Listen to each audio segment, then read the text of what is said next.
இன்றைய தேவ வார்த்தை சங்கீதம் 22 அதிகாரம் 24வது வசனம்.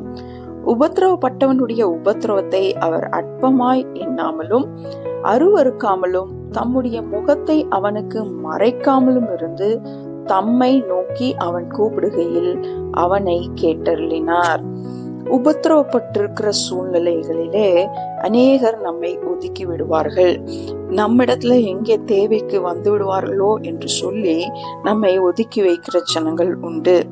இன்னொரு ஜனங்கள் நாம் படுகிற வேதனைகளை பார்த்து ரசிக்கிற ஜனங்களாய் இருப்பார்கள், அல்லது அருவருக்கிற ஜனங்களாய் இருப்பார்கள். இவனுக்கு ஏன் இந்த நிலைமை, இவன் ஏதோ பாவம் பண்ணியிருக்கிறான் அப்படின்னு சொல்லி நம்மை வார்த்தைகளாலே காயப்படுத்துகிறது மாத்திரமல்ல, நம்மை அருவருப்போடு நடத்துவார்கள். யோபுவின் மனைவி கூட அவளுடைய பாடுகளின் நேரத்துல அவளை அருவருத்தால், அவனை தூஷித்து பேசினாள் என்று சொல்லி நாம் பார்க்கிறோம் அல்லவா?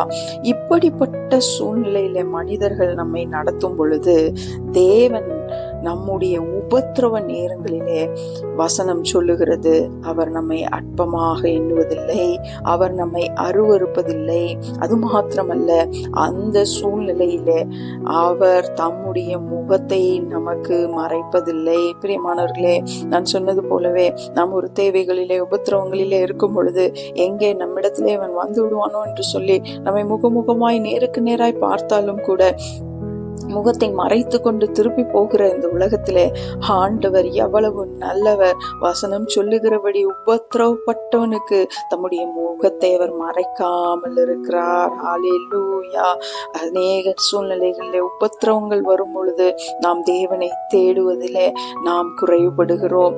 ஏன் இந்த உபத்திரவம் என்று சொல்லி நம்முடைய விசுவாசத்திலே குறைவுபடுகிறோம். ஆனால் வசனம் என்ன சொல்லுகிறது? உபத்திரவப்பட்டவன் கூப்பிடும் பொழுது கர்த்தர் அவனை கேட்டருளுகிறார் என்று சொல்லி. ஆகவே நம்முடைய உபத்திரவ நேரங்களிலே அதிகமாய் நாம் தேவனை தேடலாம். ஆண்டவர் நம்முடைய ஜெபத்தை கேட்கிறவராக, அவருடைய முகத்தை நமக்கு வெளிப்படுத்துகிறவராக காணப்படுகிறார். ஆகவே நம்முடைய தேவன் எவ்வளவு நல்லவர், உபத்திரவப்பட்டவர்களுடைய ஜெபத்தை கேட்டருளுகிறவர் என்பதை உணர்ந்து கர்த்தருக்கு நன்றி செலுத்துவோம். ஆமென்.